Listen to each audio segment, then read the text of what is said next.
मी आता पत्रादेवी समोर उभा आहे।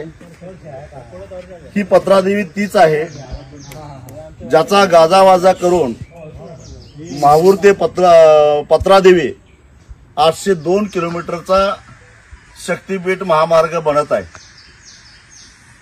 ही पत्रादेवी तोरशे आणि बांधा या गावाच्या सीमेवर आहे। बघताय ज्याला शक्तीपीठ म्हणून उल्लेख केलेला आहे ते एका झाडाखाली एक देवी आहे। सगळे देव सारखेच आहेत, सगळ्या देवस्थान आदरस्थानीच आहेत।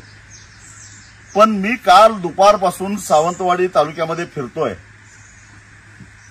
खुद्द या सावंतवाडी तालुक्यामध्ये पत्रादेवी आणि तिचं महत्व हे कुणालाच माहीत नाही।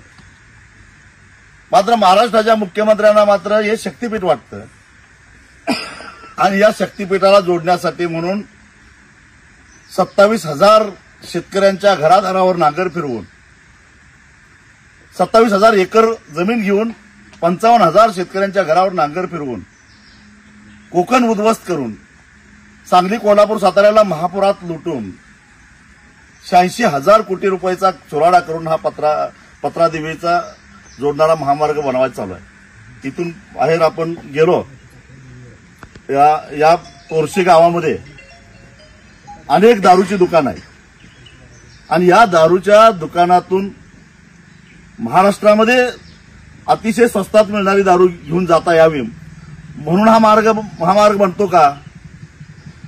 माझ्यासारख्याच्या मनामध्ये अनेक दिवसापासून प्रश्न पडलेला होता की गोव्यामध्ये असलं कुठलं शक्तीपीठ आहे की महाराष्ट्रातल्या सगळ्या शक्तीपीठांना गोव्यातल्या शक्तीपीठाशी जोडण्याचा प्रयत्न होतोय। इथल्या स्थानिकांना माहित नाही या शक्तीपीठाचं महात्म्य, पण नागपुरात बसलेल्या देवेंद्रजींना मात्र या शक्तीपीठाचं महात्म्य कळालं। तुमच्या सगळ्यांच्या लक्षात आलेलं असेल की काही लोकांना स्वस्तातली दारू न्यायला गोव्यापर्यंत जाता यावं म्हणून हा महामार्ग पाहिजे झाला आहे। काही लोकांना आपल्या मर्जीतल्या ठेकेदारांना ठेके देऊन त्यातनं पैसा कमवायचा आहे म्हणून हा महामार्ग पाहिजे झाला आहे।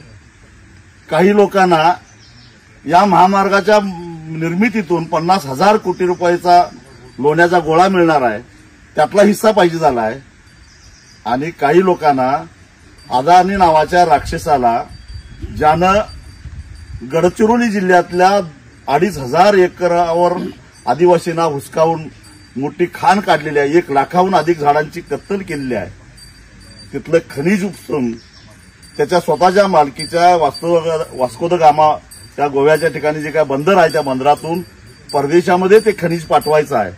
त्यासाठी हा महामार्ग करायचा आहे आणि एक लक्षात ठेवा, भविष्यामध्ये या महामार्गावरून जे प्रवास करणार आहेत त्यांनी टोलच्या रूपानं तो पैसा परत करायचा आहे। किती वर्षे टोल लागणार आहे माहिती आहे? 90 वर्षे का 150 वर्षे, परंतु सारा पैसा महाराष्ट्रातल्या जनतेनं परत करायचा आहे अदानीसाठी, कारण तो एक लाडका उद्योगपती आहे। महाराष्ट्रातल्या जनतेला माझं एवढंच आव्हान आहे की हे आपण होऊन द्यायचं आहे का? कुणाच्या तरी राक्षसी महत्वाकांक्षासाठी आपण बळी पडायचं आहे का? याचा विचार करा आणि मग माझं म्हणणं पटलं असेल तर शक्तीपीठ महामार्ग विरोधी संघर्ष समितीला ताकद द्या, बळ द्या आणि सरकारला सुबुद्धी सुचावी म्हणून आता आम्ही पत्रादेवीला साकडं घातलेलं आहे। तुम्ही आपापल्या देवदेवतांना साकडं घाला, एवढीच माझी सगळ्यांना हात जोडून विनंती आहे। शक्तीपीठ महामार्ग रद्द झालाच पाहिजे।